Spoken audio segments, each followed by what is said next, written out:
అంటే ముందు బంగారు మెట్లెక్కి అలా వెళ్ళానండి. తిరిగి వస్తే మళ్ళీ ఇటు వచ్చాను. ఒక ఆఫీసర్ వచ్చి దర్శనం అవ్వలేదని అంటే జిప్పిప్పు చూపిస్తున్నాడండి. ഇതര സംസ്ഥാനങ്ങളിൽ നിന്നും ശബരിമലയിലെത്തുന്ന അയ്യപ്പ ഭക്തരോട് കേരള പോലീസ് മോശമായി പെരുമാറുന്നു എന്ന ആക്ഷേപവുമായി തെലങ്കാന മാധ്യമങ്ങൾ രംഗത്ത്. പുതുതായി എത്തുന്ന ഭക്തർ ദർശന വഴികളിലൂടെ ക്യൂ ലൈനുകളുടെയും വിശദാംശങ്ങൾ അറിയാതെ ബുദ്ധിമുട്ടുന്നു എന്ന ആക്ഷേപവും രൂക്ഷമായി ഉയരുന്നുണ്ട്. നമുക്കറിയാം, കേരള പോലീസ് വളരെ നല്ല രീതിയിൽ തന്നെ പലയിടത്തും കാര്യങ്ങൾ ചെയ്യുന്നവരാണ്.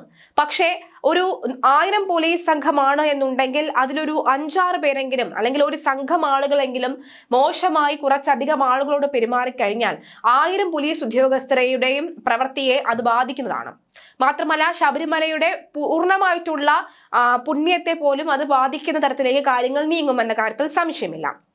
നമുക്ക് മനസ്സിലാക്കാൻ സാധിക്കുന്നത് പോലീസ് ഉദ്യോഗസ്ഥർ കൃത്യമായി തന്നെ ഭക്തർക്ക് വേണ്ടിയുള്ള കാര്യങ്ങൾ ചെയ്യുന്നുണ്ട്. അവർക്ക് വേണ്ടി വെള്ളം കൃത്യസമയത്ത് നൽകുന്നുണ്ട്, ഭക്ഷണം കൃത്യസമയത്ത് നൽകുന്നുണ്ട്. എന്നാൽ ഇതിനിടയിലുള്ള ചില പുഴുക്കുത്തുകൾ ഇതിനു മുമ്പും നമ്മൾ ദൃശ്യങ്ങൾ കണ്ടിട്ടുണ്ട്.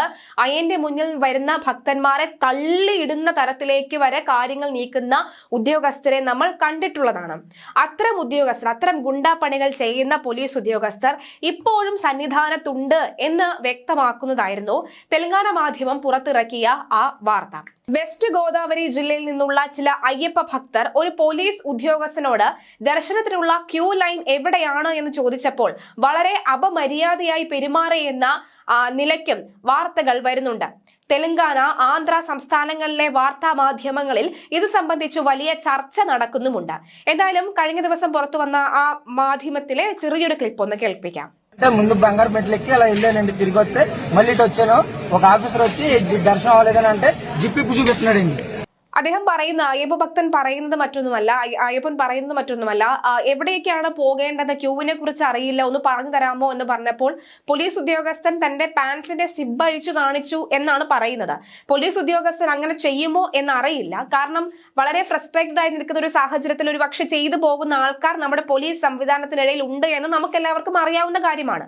പക്ഷേ ഇത് സത്യമാകരുതേ എന്നാണ് നമ്മൾ പ്രാർത്ഥിക്കുന്നത്. കാരണം ഒരു അയ്യപ്പ ഭക്തനോടും ഇത്രയും മോശമായി, ഇത്രയും മ്ലേച്ഛമായി ഒരു പോലീസ് ഉദ്യോഗസ്ഥനും പെരുമാറാൻ കഴിയില്ല എന്ന് വിശ്വസിക്കുന്നവരാണ് നമ്മളെല്ലാവരും. പക്ഷേ അങ്ങനെ പെരുമാറി എന്ന് ഒരു അയ്യൻ കള്ളം പറയേണ്ട ആവശ്യമുണ്ടോ എന്ന് പോലും പലരും ചോദിക്കുന്നുണ്ട്. ഇതിന്റെ താഴെയൊക്കെ തന്നെ മലയാളികളുടെ അടക്കമുള്ളവരുടെ കമന്റ് ഉണ്ട്. നമ്മളോട് ക്ഷമിക്കൂ എന്ന് പലരും അദ്ദേഹത്തിനോട് ചോദിക്കുന്നുണ്ട്, അല്ലെങ്കിൽ അദ്ദേഹത്തിനോട് പറയുന്നുണ്ട്. ഇത് സത്യമാകരുതേ എന്ന് മാത്രമാണ്. എന്തായാലും ഈ ഒരു വാർത്ത ഇപ്പോൾ വൈറലാകുന്നുണ്ട്. ഇതിന് പ്രതികരണവുമായി തീർച്ചയായും പോലീസ് ഉദ്യോഗസ്ഥർ വരേണ്ടതുണ്ട് എന്നാണ് പറയണം. മാത്രമല്ല, ഇത് തെറ്റാണെന്നുണ്ടെങ്കിൽ, ഇത്തരത്തിലൊരു സാഹചര്യം ഇല്ല, സത്യസന്ധമല്ല, അത് തെറ്റായിട്ടുള്ള വാർത്തയാണെന്നുണ്ടെങ്കിൽ അതിനും പ്രതികരണവുമായി വരേണ്ടതുണ്ട്. കാരണം ഇത്തരം കാര്യങ്ങൾ ചെറുതല്ല. കാരണം ഒരു അയ്യപ്പ ഭക്തന്റെ മുന്നിലേക്ക് ഒരു പോലീസ് ഉദ്യോഗസ്ഥൻ ഇത്തരം തെമ്മാടിത്തരം കാണിക്കുന്നത് അത് ഒരു കാരണവശാലും വെച്ച് പൊറിപ്പിക്കാൻ കഴിയില്ല എന്നുള്ളത് തന്നെയാണ്. അദ്ദേഹം ഇത്തരത്തിലുള്ള ചേഷ്ട കാണിച്ചപ്പോൾ കൂടെ ഉണ്ടായിരുന്ന മറ്റു പോലീസ് ഉദ്യോഗസ്ഥർ അദ്ദേഹത്തെ കൂട്ടിക്കൊണ്ടുപോയി എന്നാണ് ആ അയ്യപ്പ ഭക്തർ പറയുന്നത്. എന്തായാലും തങ്ങൾക്ക് വളരെ മോശം അനുഭവമാണ് ശബരിമലയിൽ നിന്നും ലഭിച്ചത് എന്നാണ് ആ അയ്യപ്പ സംഘം പറയുന്നത്. ഇനി ഒരിക്കലും ശബരിമലയിലേക്ക് വരില്ല എന്ന് പോലും പറയാൻ അവർ മടി കാണിക്കുന്നില്ല എന്നുള്ളതാണ്. എന്തായാലും ഇതുമായി ബന്ധപ്പെട്ട ഒരു വീഡിയോ ആണ് ഇപ്പോൾ വ്യാപകമായി തന്നെ പ്രചരിക്കുന്നത്. ഘോഷമഹൽ MLA രാജസിംഗും ഇക്കൂട്ടത്തിൽ രംഗത്ത് വന്നിട്ടുണ്ട്. അയ്യപ്പനെ ദർശിക്കാൻ എത്തുന്ന ഭക്തരോട് പോലീസ് ഇത്തരത്തിൽ പെരുമാറുന്നത് അംഗീകരിക്കാനാവില്ല എന്നും അയ്യപ്പ ഭക്തരോട് അനുചിതമായി പെരുമാറിയ കേരള പോലീസ് ഉദ്യോഗസ്ഥനെതിരെ കർശന നടപടി സ്വീകരിക്കണമെന്നും രാജസിംഗ് ആവശ്യപ്പെടുന്നുണ്ട്. എന്തായാലും ശബരിമലയിൽ എത്തുന്ന കുട്ടികൾക്കടക്കം നല്ല പ്രവൃത്തി ചെയ്തുകൊണ്ട് പേരെടുക്കുന്ന പോലീസ് ഉദ്യോഗസ്ഥർ നിരവധിയുണ്ട്. അച്ഛനെയും കൂടെ വന്ന സഹോദരനെയും കാണാതെ ഭയപ്പാടിൽ നിന്ന് കുട്ടികളെ ഒരു ജ്യേഷ്ഠനെ പോലെ ചേർത്ത് നിർത്തി ഉടനെ തന്നെ അച്ഛന്റെ കൈകളിലേക്ക് കൊണ്ടുപോകുന്ന പോലീസ് ഉദ്യോഗസ്ഥരുണ്ട്. കരയുന്ന കുട്ടിക്ക് വെള്ളമോ അല്ലെങ്കിൽ മറ്റു ഭക്ഷണം നൽകുന്ന പോലീസ് ഉദ്യോഗസ്ഥരുണ്ട്. പക്ഷെ പോലീസിനെതിരെ ഇത്തരത്തിലുള്ള രൂക്ഷമായ വിമർശനങ്ങൾ അത് വെച്ച് പൊറിപ്പിക്കാൻ സാധിക്കുകയില്ല. കാരണം അദ്ദേഹം നേരിട്ടത് സത്യസന്ധമായിട്ട്, അല്ലെങ്കിൽ പോലീസ് ഉദ്യോഗസ്ഥൻ അദ്ദേഹത്തിനോട് ഇത്രയും മോശമായി പെരുമാറിയിട്ടുണ്ടെങ്കിൽ ആ പോലീസ് ഉദ്യോഗസ്ഥനെ എത്രയും പെട്ടെന്ന് ശബരിമലയിൽ നിന്നും പുറത്താക്കണം എന്ന് തന്നെയാണ് എല്ലാവരുടെയും അഭിപ്രായം. അത് ഒരു കാരണവശാലും വെച്ച് പൊറിപ്പിക്കാൻ കഴിയില്ല എന്ന് തന്നെയാണ് പറയുന്നത്.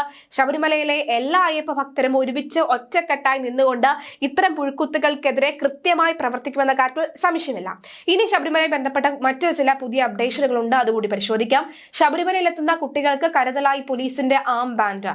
10 വയസ്സിൽ താഴെയുള്ള മുഴുവൻ കുട്ടികളുടെയും കയ്യിൽ കുട്ടിയുടെ പേരും കൂടെയുള്ള മുതിർന്ന ആളുടെ മൊബൈൽ നമ്പരും രേഖപ്പെടുത്തിയ ബാൻഡ് കെട്ടിയാണ് പമ്പിൽ നിന്നും വിടുന്നത്.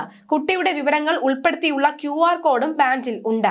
തിരക്കിനിടയിൽ കൂട്ടം തെറ്റിപ്പോയാൽ രക്ഷിതാക്കളെ കണ്ടെത്തുന്നതിന് ഇത് പോലീസിന് ഏറെ സഹായകമാകുന്നുണ്ട്. കൂട്ടം തെറ്റിയതായി ശ്രദ്ധയിൽപ്പെട്ടാൽ മറ്റ് സ്വാമിമാർക്കും കുട്ടികളെ സഹായിക്കാൻ ഇതുവഴി സാധിക്കും. മല കയറി തിരികെ വാഹനത്തിൽ കയറുന്നതുവരെ കയ്യിലെ ഈ തിരിച്ചറിയൽ ബാൻഡ് കളയാതിരിക്കാൻ ശ്രദ്ധിക്കണമെന്ന് പോലീസ് അധികൃതർ അറിയിച്ചിട്ടുമുണ്ട്. അത്തരം നല്ല കാര്യങ്ങളും ശബരിമലയിൽ നടക്കുന്നുണ്ട്. ഇനി ഏറ്റവും ഒടുവിലായി നടന്ന ശബരിമലയിലെ ദേവസ്വത്തിന്റെ യോഗത്തിലെടുത്ത പ്രധാനപ്പെട്ട തീരുമാനങ്ങൾ കൂടി പരിശോധിക്കാം. ശബരിമലയിലെ ഈ അന്നദാന മെനുവിൽ മാറ്റം വരുത്തിയെന്ന Thiruvithamkoor Devaswom board president K. Jayakumar. എത്ര ഭക്ഷണം കൊടുത്തിട്ടോ വയറു നിറയെ ഭക്ഷണം കൊടുത്തിട്ടോ കാര്യമില്ല. കാരണം ഭക്ഷണം കഴിക്കാനല്ല സത്യത്തിൽ എല്ലാവരും വരുന്നത്. ഭക്ഷണമില്ലാതെയോ വെള്ളമില്ലാതെയോ ഒക്കെ തന്നെ നമുക്ക് നിൽക്കാം. അയ്യനെ ഒരു നോക്ക് കണ്ടാൽ മതി. ഇത്തരത്തിലുള്ള ഈ കന്നുകാലികളോട് പെരുമാറുന്ന പോലെ അല്ലെങ്കിൽ തെരുവ് നായ്ക്കളോട് പെരുമാറുന്ന പോലെയുള്ള രീതിയിലൊന്നും പെരുമാറാതെ ഇരുന്നാൽ മാത്രം മതി എന്നൊരു അപേക്ഷയാണ് അവർ മുന്നോട്ട് വെക്കുന്നത്. എന്തായാലും മുൻപ് ശബരിമലയിൽ അന്നദാനത്തിന് പുലാവും സാമ്പാറുമായിരുന്നുവെന്ന് അത് മാറ്റി സദ്യയാക്കിയിട്ടുണ്ടെന്നും അദ്ദേഹം വ്യക്തമാക്കി. തിരുവിതാംകൂർ ദേവസ്വം ബോർഡ് യോഗത്തിന് ശേഷം മാധ്യമങ്ങളോട് സംസാരിക്കുകയായിരുന്നു അദ്ദേഹം. ശബരിമലയിലെ അന്നദാനത്തിൽ ഒരു നല്ല തീരുമാനം എടുത്തു. നേരത്തെ ഉണ്ടായിരുന്ന മെനുവിൽ ഉച്ചയ്ക്ക് പുലാവും സാമ്പാറുമായിരുന്നു. ഇത് മാറ്റി കേരളീയമായ സദ്യ കൊടുക്കണമെന്ന തീരുമാനം എടുത്തിരിക്കുകയാണ്. വെറും സദ്യയല്ല, പപ്പടവും പായസവും എല്ലാം ഉള്ള സദ്യ. കാരണം ഇത് ദേവസ്വം ബോർഡിന്റെ പണമല്ല, അയ്യപ്പന്മാർക്ക് നല്ല ഭക്ഷണം നൽകാൻ ഭക്തജനങ്ങൾ നൽകുന്ന പണമാണ്. ആ പണം ഉപയോഗിച്ച് ഏറ്റവും നല്ല സദ്യ അയ്യപ്പന്മാർക്ക് നൽകും. ഇന്ന് തീരുമാനമെടുത്തു. നാളെ അല്ലെങ്കിൽ മറ്റന്നാൾ അത് നടപ്പിലാക്കും. പന്തളത്തെ അന്നദാനവും മെച്ചപ്പെടുത്തും. ശബരിമല തീർത്ഥാടനം മെച്ചപ്പെടുത്താൻ മാസ്റ്റർ പ്ലാൻ തയ്യാറാക്കുകയാണ്. ഡിസംബർ 18-ാം തീയതി ഒരു യോഗം കൂടും. K. ജയകുമാറാണ് വ്യക്തമാക്കിയത്. അതേസമയം മണ്ഡല മകരവിളക്ക് സീസണിൽ ശബരിമലയിൽ ജനത്തിരക്ക് തുടരുകയാണ്.